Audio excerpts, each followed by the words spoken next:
urduaudiobooks.com پر آپ سن رہے ہیں سیرت سرور عالم صلی اللہ علیہ وآلہ وسلم، جلد اول، تالیف مولانا سید ابوالعلا مودودی، آواز وجیح احمد صدیقی، پروڈیوسر اظہر نیاز۔ باب 9، معجزات، فصل 2، انبیاء ما سبق کے معجزات پر ایک نظر۔ حضرت صالح علیہ السلام کی اونٹنی کا معجزہ۔ اور سمود کی طرف ہم نے ان کے بھائی صالح کو بھیجا۔ اس نے کہا، اے برادران قوم، اللہ کی بندگی کرو، اس کے سوا تمہارا کوئی خدا نہیں ہے۔ تمہارے پاس تمہارے رب کی کھلی دلیل آ گئی ہے۔ یہ اللہ کی اونٹنی تمہارے لیے ایک نشانی کے طور پر ہے، لہذا اسے چھوڑ دو کہ خدا کی زمین میں چرتی پھرے۔ اس کو کسی برے ارادے سے ہاتھ نہ لگانا، ورنہ ایک دردناک عذاب تمہیں آ لے گا۔ سورہ اعراف آیت 73۔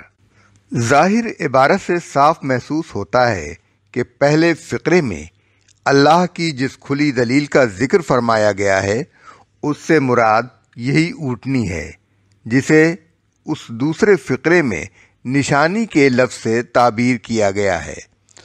سورہ شعراء رکوع 8 میں تصریح ہے کہ سمود والوں نے خود ایک ایسی نشانی کا حضرت صالح علیہ السلام سے مطالبہ کیا تھا جو ان کے مامور من اللہ ہونے پر کھلی دلیل ہو، اور اسی کے جواب میں حضرت صالح علیہ السلام نے اونٹنی کو پیش کیا تھا۔ اس سے یہ بات تو قطعی طور پر ثابت ہوتی ہے کہ اونٹنی کا ظہور معجزے کے طور پر ہوا تھا، اور یہ اسی نوعیت کے معجزات میں سے تھا جو بعض انبیاء علیہ السلام نے اپنی نبوت کے ثبوت میں منکرین کے مطالبے پر پیش کیے ہیں۔ نیز یہ بات بھی اس اونٹنی کی معجزانہ پیدائش پر دلیل ہے کہ حضرت صالح علیہ السلام نے اسے پیش کر کے منکرین کو دھمکی دی کہ بس اس اونٹنی کے جان کے ساتھ تمہاری زندگی معلق ہے، یہ آزادانہ تمہاری زمینوں میں چرتی پھرے گی، ایک دن یہ اکیلی پانی پیے گی اور دوسرے دن پوری قوم کے جانور پیئیں گے، اور اگر تم نے اس کو ہاتھ لگایا تو یکایک تم پر خدا کا عذاب ٹوٹ پڑے گا۔ ظاہر ہے اس شان کے ساتھ وہی چیز پیش کی جا سکتی تھی جس کا غیر معمولی ہونا لوگوں نے اپنی آنکھوں سے دیکھ لیا ہو۔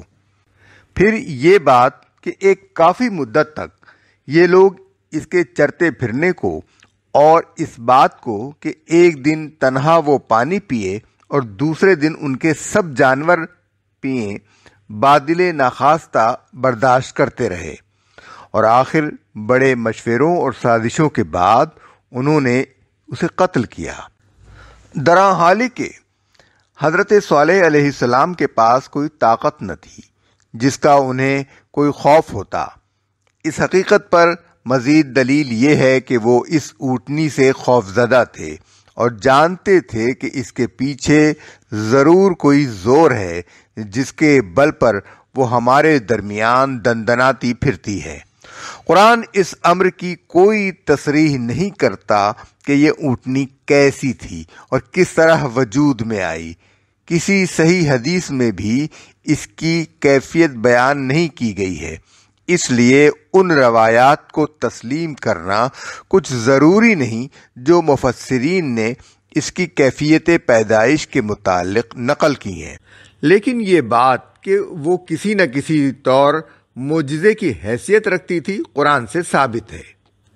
احیاء موتا کا معجزہ، آیت کا ترجمہ۔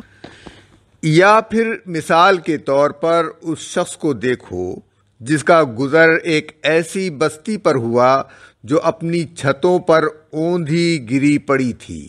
اس نے کہا، یہ آبادی جو ہلاک ہو چکی ہے اسے اللہ کس طرح دوبارہ زندگی بخشے گا؟ اس پر اللہ نے اس کی روح قبض کر لی اور وہ 100 برس تک مردہ پڑا رہا۔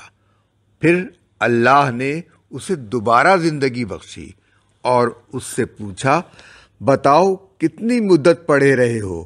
اس نے کہا، 1 دن یا چند گھنٹے رہا ہوں گا۔ فرمایا، تم پر 100 برس اسی حالت میں گزر چکے ہیں۔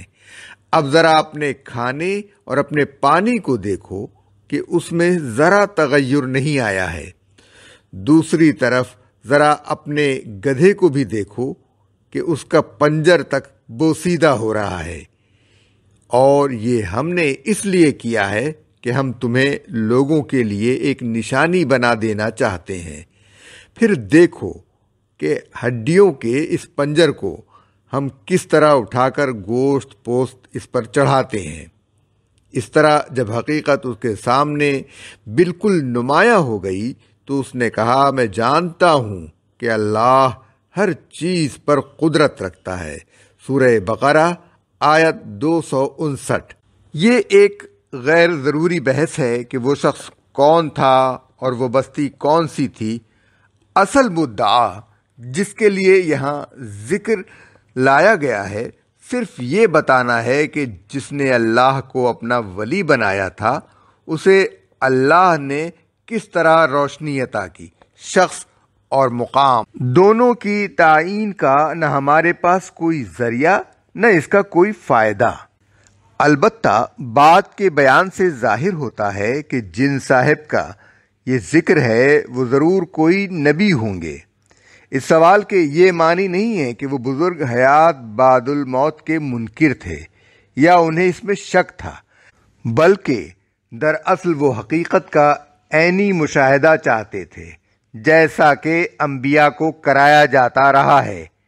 ایک ایسے شخص کا زندہ پلٹ کر آنا جسے دنیا 100 برس پہلے مردہ سمجھ چکی تھی، خود اس کو اپنے ہم اثروں میں ایک جیتی جاگتی نشانی بنا دینے کے لیے کافی تھا۔ حضرت ایوب علیہ السلام کے لیے چشمہ شفا۔ آیت کا ترجمہ، اور ہمارے بندے ایوب کا ذکر کرو جب اس نے اپنے رب کو پکارا کہ شیطان نے مجھے سخت تکلیف اور عذاب میں ڈال دیا ہے۔ ہم نے اسے حکم دیا، اپنا پاؤں زمین پر مار، یہ ہے ٹھنڈا پانی نہانے اور پینے کے لیے۔ سورہ سعد آیت 41 تا 42۔ یعنی اللہ تعالیٰ کے حکم سے زمین میں پاؤں مارتے ہی ایک چشمہ نکل آیا جس کا پانی پینا اور اس میں غسل کرنا حضرت ایوب علیہ السلام کے مرض کا علاج تھا۔ اغلب یہ ہے کہ حضرت ایوب علیہ السلام کسی سخت جلدی مرض میں مبتلا تھے۔ بائبل کا بیان بھی یہی ہے کہ سر سے پاؤں تک ان کا سارا جسم پھوڑوں سے بھر گیا تھا۔ معجزات حضرت ابراہیم علیہ السلام۔ 4 پرندوں کو زندہ کرنے کا واقعہ۔ آیت کا ترجمہ، اور وہ واقعہ بھی پیش نظر رہے جب ابراہیم نے کہا تھا، میرے مالک مجھے دکھا دے تو مردوں کو کیسے زندہ کرتا ہے۔ فرمایا، کیا تو ایمان نہیں رکھتا؟ اس نے عرض کیا، ایمان تو رکھتا ہوں مگر دل کا اطمینان درکار ہے۔ فرمایا، اچھا تو 4 پرندے لے اور ان کو اپنے سے مانوس کر لے، پھر ان کا ایک ایک جزو ایک ایک پہاڑ پر رکھ دے، پھر ان کو پکار، وہ تیرے پاس دوڑتے چلے آئیں گے۔ خوب جان لے کہ اللہ نہایت با اقتدار اور حکیم ہے۔ سورہ بقرہ آیت 260۔ حضرت ابراہیم علیہ السلام کے ہاں بڑھاپے میں اولاد کی پیدائش۔ آیت کا ترجمہ، پھر ہم نے اس کو اسحاق کی اور اسحاق کے بعد یعقوب کی خوشخبری دی۔ وہ بولی، ہائے میری کم بختی، کیا اب میرے ہاں اولاد ہوگی جبکہ میں بوڑھیا پھونس ہو گئی اور یہ میرے میاں بھی بوڑھے ہو چکے؟ یہ تو بڑی عجیب بات ہے۔ فرشتوں نے کہا، اللہ کے حکم پر تعجب کرتی ہو؟ ابراہیم کے گھر والوں، تم لوگوں پر تو اللہ کی رحمت اور اس کی برکتیں ہیں، اور یقیناً اللہ نہایت قابل تعریف اور بڑی شان والا ہے۔ سورہ ہود آیات 71 تا 73۔ حضرت ابراہیم علیہ السلام کا آگ سے بچایا جانا آیت کا ترجمہ، انہوں نے آپس میں کہا اس کے لیے ایک الاؤ تیار کرو اور اسے دہکتی ہوئی آگ کے ڈھیر میں پھینک دو۔ انہوں نے اس کے خلاف ایک کارروائی کرنی چاہی، مگر ہم نے انہی کو نیچا دکھا دیا ہے۔ سورہ صافات آیت 97 تا 98۔ معجزات حضرت موسیٰ علیہ السلام آیت کا ترجمہ، پھر ہم نے موسیٰ اور اس کے بھائی ہارون کو اپنی نشانیوں اور کھلی صنعت کے ساتھ فرعون اور اس کے اعیان سلطنت کی طرف بھیجا۔ سورہ مومنون آیت 46۔ نشانیوں کے بعد کھلی صنعت سے مراد یا تو یہ ہے کہ ان نشانیوں کا ان کے ساتھ ہونا ہی اس بات کی کھلی صنعت تھا کہ وہ اللہ کے بھیجے ہوئے پیغمبر ہیں، یا پھر نشانیوں سے مراد عصا کے سوا دوسرے وہ تمام معجزات ہیں جو مصر میں دکھائے گئے تھے، اور کھلی صنعت سے مراد عصا ہے، کیونکہ اس کے ذریعے سے جو معجزے رونما ہوئے ان کے بعد تو یہ بات بالکل واضح ہو گئی تھی کہ یہ دونوں بھائی مامور من اللہ ہیں۔ آیت کا ترجمہ، انہوں نے جو اپنے انچھر پھینکے تو نگاہوں کو مسحور اور دلوں کو خوفزدہ کر دیا اور بڑا ہی زبردست جادو بنا لائے۔ ہم نے موسیٰ کو اشارہ کیا کہ پھینک اپنا عصا۔ اس کا پھینکنا تھا کہ آن کی آن میں وہ ان کے اس جھوٹے طلسم کو نگلتا چلا گیا۔ سورہ اعراف آیات 116 تا 117۔ عصائے موسوی، یہ گمان کرنا صحیح نہیں ہے کہ عصا ان لاٹھیوں اور رسیوں کو نگل گیا جو جادوگروں نے پھینکی تھیں اور سانپ اور اژدہے بنی نظر آ رہی تھیں۔ قرآن جو کچھ کہہ رہا ہے وہ یہ ہے کہ عصا نے سانپ بن کر ان کے اس طلسم فریب کو نگلنا شروع کر دیا جو انہوں نے تیار کیا تھا۔ اس کا صاف مطلب یہ معلوم ہوتا ہے کہ یہ سانپ جدھر جدھر گیا وہاں سے جادو کا اثر کافور ہوتا چلا گیا، جس کی بدولت لاٹھیاں اور رسیاں سانپوں کی طرح لہراتی نظر آتی تھیں، اور اس کی ایک ہی گردش میں جادوگروں کی ہر لاٹھی لاٹھی اور ہر رسی رسی بن کر رہ گئی۔ آل فرعون پر متعدد تنبیہی عذاب۔ آیت کا ترجمہ، ہم نے فرعون کے لوگوں کو کئی سال قحط اور پیداوار کی کمی میں مبتلا رکھا کہ شاید ان کو ہوش آئے، مگر ان کا حال یہ تھا کہ جب اچھا زمانہ آتا تو کہتے کہ ہم اسی کے مستحق ہیں، اور جب برا زمانہ آتا تو موسیٰ اور اس کے ساتھیوں کو اپنے لیے فال بد ٹھہراتے، حالانکہ در حقیقت ان کی فال بد تو اللہ کے پاس تھی، مگر ان میں سے اکثر بے علم تھے۔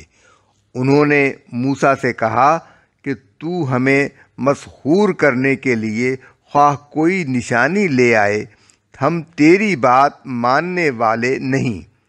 آخر کار ہم نے ان پر طوفان بھیجا، ٹڈی دل چھوڑے، سرسریاں پھیلائیں، مینڈک نکالے اور خون برسایا۔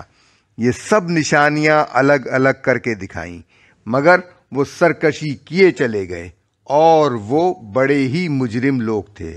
سورہ اعراف آیات 130 تا 133۔ یہ انتہائی ہٹ درمی اور سخن پروری تھی کہ فرعون کے اہل دربار اس چیز کو بھی جادو قرار دے رہے تھے جس کے متعلق وہ خود بھی بالیقین جانتے تھے کہ وہ جادو کا نتیجہ نہیں ہو سکتی۔ شاید ایک بیوقوف آدمی بھی یہ باور نہ کرے گا کہ ایک پورے ملک میں قحط پڑ جانا اور زمین کی پیداوار میں مسلسل کمی واقع ہونا کسی جادوگر کا کرشمہ ہو سکتا ہے۔ اسی بنا پر قرآن پاک کہتا ہے کہ جب ہماری نشانیاں ان کی نگاہوں کے سامنے آئیں تو انہوں نے کہا کہ یہ تو کھلا جادو ہے، حالانکہ ان کے دل اندر سے قائل ہو چکے تھے، مگر انہوں نے محض ظلم اور سرکشی کی راہ سے ان کا انکار کیا۔ سورہ نمل آیات 13 تا 14۔ طوفان سے مراد غالباً بارش کا طوفان ہے جس میں اولے بھی برسے تھے۔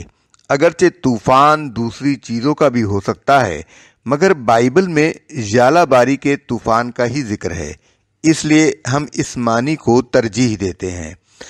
اصل میں لفظ قمل استعمال ہوا ہے جس کے کئی معنی ہیں، جوں، چھوٹی مکھی، چھوٹی ٹڈی، مچھر، سرسری وغیرہ۔ غالباً یہ جامع لفظ اس لیے استعمال کیا گیا ہے کہ بیک وقت جوؤں اور مچھروں نے آدمیوں پر اور سرسریوں گن کے کیڑوں نے غلے کے ذخیروں پر حملہ کیا ہوگا۔ تقابل کے لیے ملاحظہ ہو بائبل کی کتاب خروج باب 7 تا 12۔ 9 نشانیاں۔ آیت کا ترجمہ: ہم نے موسیٰ کو 9 نشانیاں عطا کی تھیں جو صریح طور پر دکھائی دے رہی تھیں۔ اب یہ تم خود بنی اسرائیل سے پوچھ لو کہ جب وہ سامنے آئیں تو فرعون نے یہی کہا تھا نا کہ اے موسیٰ، میں سمجھتا ہوں کہ تو ضرور ایک سحر زدہ آدمی ہے۔ موسیٰ نے اس کے جواب میں کہا، تو خوب جانتا ہے کہ یہ بصیرت افروز نشانیاں رب السماوات والارض کے سوا کسی نے نازل نہیں کی ہیں، اور میرا خیال یہ ہے کہ اے فرعون، تو ضرور ایک شامت زدہ آدمی ہے۔ سورہ بنی اسرائیل آیات 101 تا 102۔ وہ 9 نشانیاں جن کا یہاں ذکر کیا گیا ہے اس سے پہلے سورہ آراف میں گزر چکی ہیں، یعنی عصا جو اژدہا بن جاتا تھا، ید بیضا جو بغل سے نکالتے ہی سورج کی طرح چمکنے لگتا تھا، جادوگروں کے جادو کو برسر عام شکست دینا، ایک اعلان کے مطابق سارے ملک میں قحط برپا ہو جانا، اور پھر یکے بعد دیگرے طوفان، ٹڈی دل، سرسریوں، مینڈکوں اور خون کی بلاؤں کا نازل ہونا۔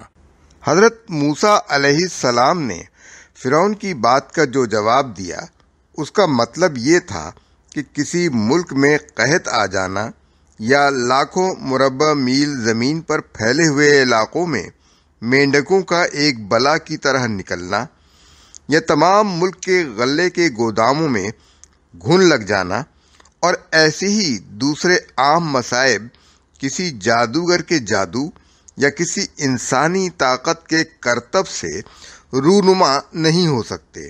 پھر جبکہ ہر بلا کے نزول سے پہلے حضرت موسیٰ علیہ السلام فرعون کو نوٹس دے دیتے تھے کہ اگر تو اپنی ہٹ سے باز نہ آیا تو یہ بلا تیری سلطنت پر مسلط کی جائے گی، اور ٹھیک ان کے بیان کے مطابق وہی بلا پوری سلطنت پر نازل ہو جاتی تھی۔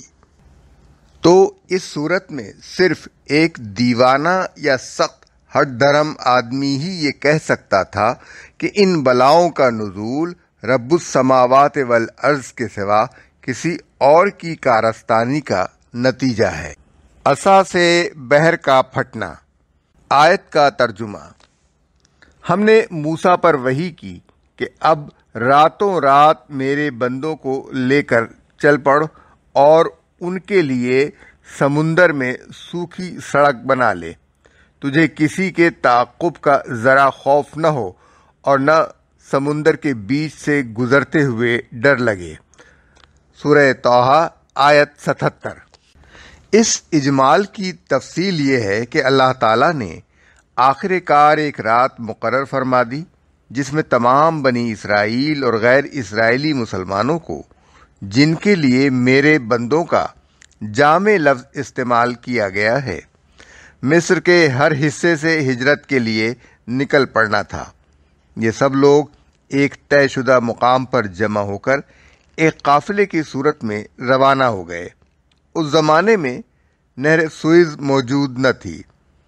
بحر احمر سے بحر روم تک کا پورا علاقہ کھلا ہوا تھا، مگر اس علاقے کے تمام راستوں پر فوجی چھاؤنیاں تھیں جن سے بخیریت نہیں گزرا جا سکتا تھا۔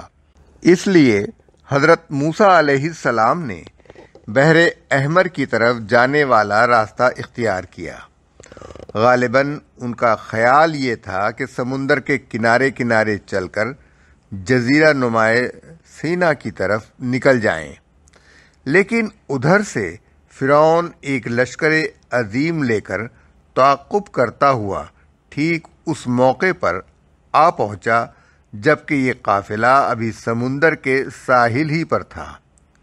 سورہ شعراء میں بیان ہوا ہے کہ مہاجرین کا قافلہ لشکر فرعون اور سمندر کے درمیان بالکل گھر چکا تھا۔ عین اس وقت اللہ تعالیٰ نے حضرت موسیٰ علیہ السلام کو حکم دیا کہ اپنا عصا سمندر پر مار۔ فوراً سمندر پھٹ گیا اور اس کا ہر ٹکڑا ایک بڑے ٹیلے کی طرح کھڑا ہو گیا، اور بیچ میں صرف یہی نہیں کہ قافلے کے گزرنے کے لیے راستہ نکل آیا، بلکہ بیچ کا یہ حصہ اوپر کی آیت کے مطابق خشک ہو کر سوکھی سڑک کی طرح بن گیا۔ یہ صاف اور صریح معجزے کا بیان ہے، اور اس سے ان لوگوں کے بیان کی غلطی واضح ہو جاتی ہے جو کہتے ہیں کہ ہوا کے طوفان یا جوار بھاٹے کی وجہ سے سمندر ہٹ گیا تھا۔ اس طرح جو پانی ہٹتا ہے وہ دونوں طرف ٹیلوں کی صورت میں کھڑا نہیں ہو جاتا اور نہ بیچ کا حصہ سوکھ کر سڑک بن جاتا ہے۔ آیت کا ترجمہ: ہم نے موسیٰ کو وحی کے ذریعے حکم دیا، مار اپنا عصا سمندر پر۔ یکایک سمندر پھٹ گیا اور اس کا ہر ٹکڑا ایک عظیم الشان پہاڑ کی طرح ہو گیا۔ سورہ شعراء آیت 63۔ اصل الفاظ میں طود عربی زبان میں کہتے ہی بڑے پہاڑ کو ہیں۔ لسان العرب میں ہے الطود الجبل العظیم۔ اس کے لیے پھر عظیم کی صفت لانے کے معنی یہ ہوئے کہ پانی دونوں طرف بہت اونچے پہاڑوں کی طرح کھڑا ہو گیا تھا۔ پھر جب ہم اس بات پر غور کرتے ہیں کہ یہ کام ایک طرف بنی اسرائیل کے پورے قافلے کو گزارنے کے لیے کیا گیا تھا اور دوسری طرف اس سے مقصد فرعون کے لشکر کو غرق کرنا تھا، تو اس سے صاف معلوم ہوتا ہے کہ پانی ان نہایت بلند پہاڑوں کی شکل میں اتنی دیر تک کھڑا رہا کہ ہزاروں لاکھوں بنی اسرائیل کا مہاجر قافلہ اس میں سے گزر بھی گیا اور پھر فرعون کا پورا لشکر اس کے درمیان پہنچ بھی گیا۔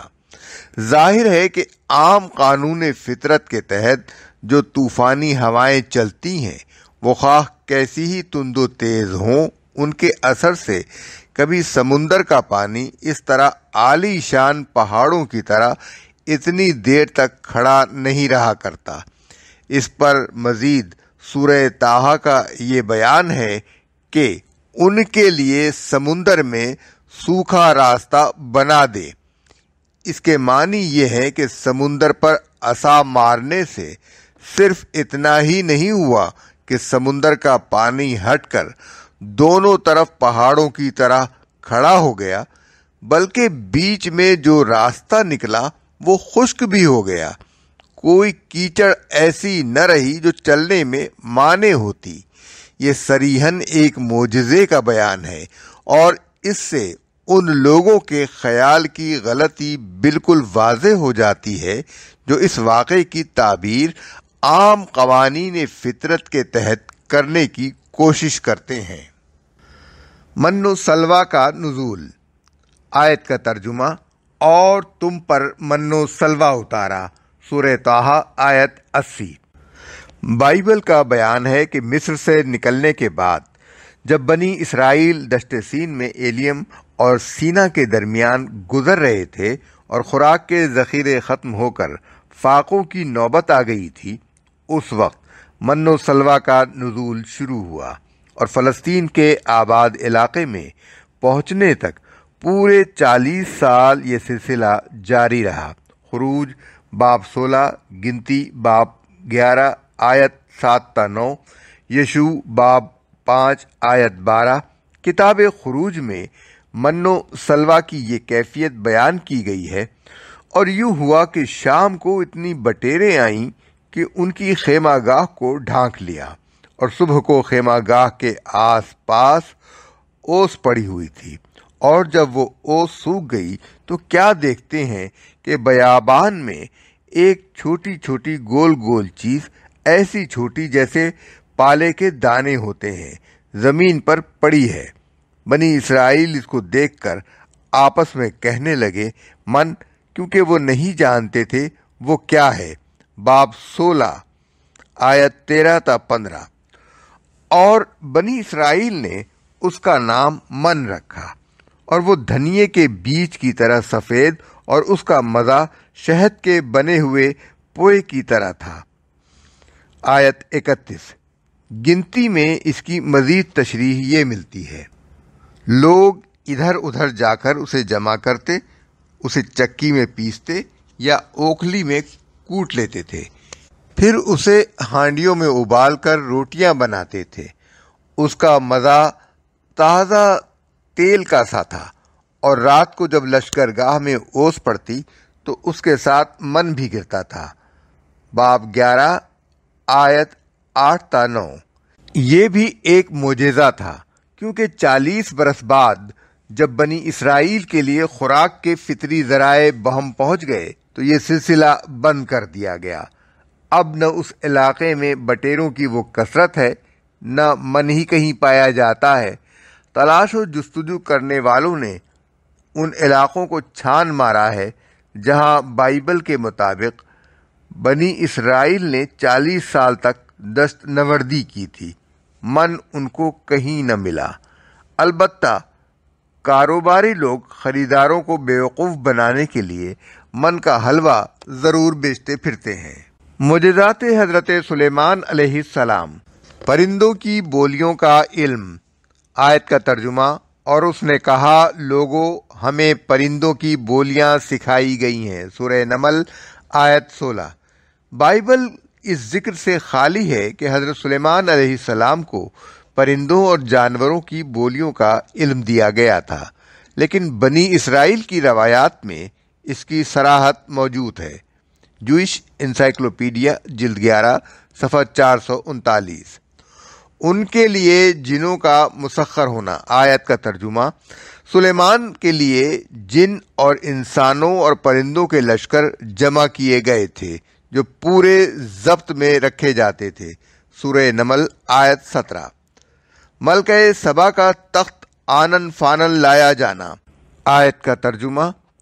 سلیمان نے کہا، اے اہل دربار، تم میں سے کون اس کا تخت میرے پاس لاتا ہے قبل اس کے کہ وہ لوگ موتی ہو کر میرے پاس حاضر ہوں؟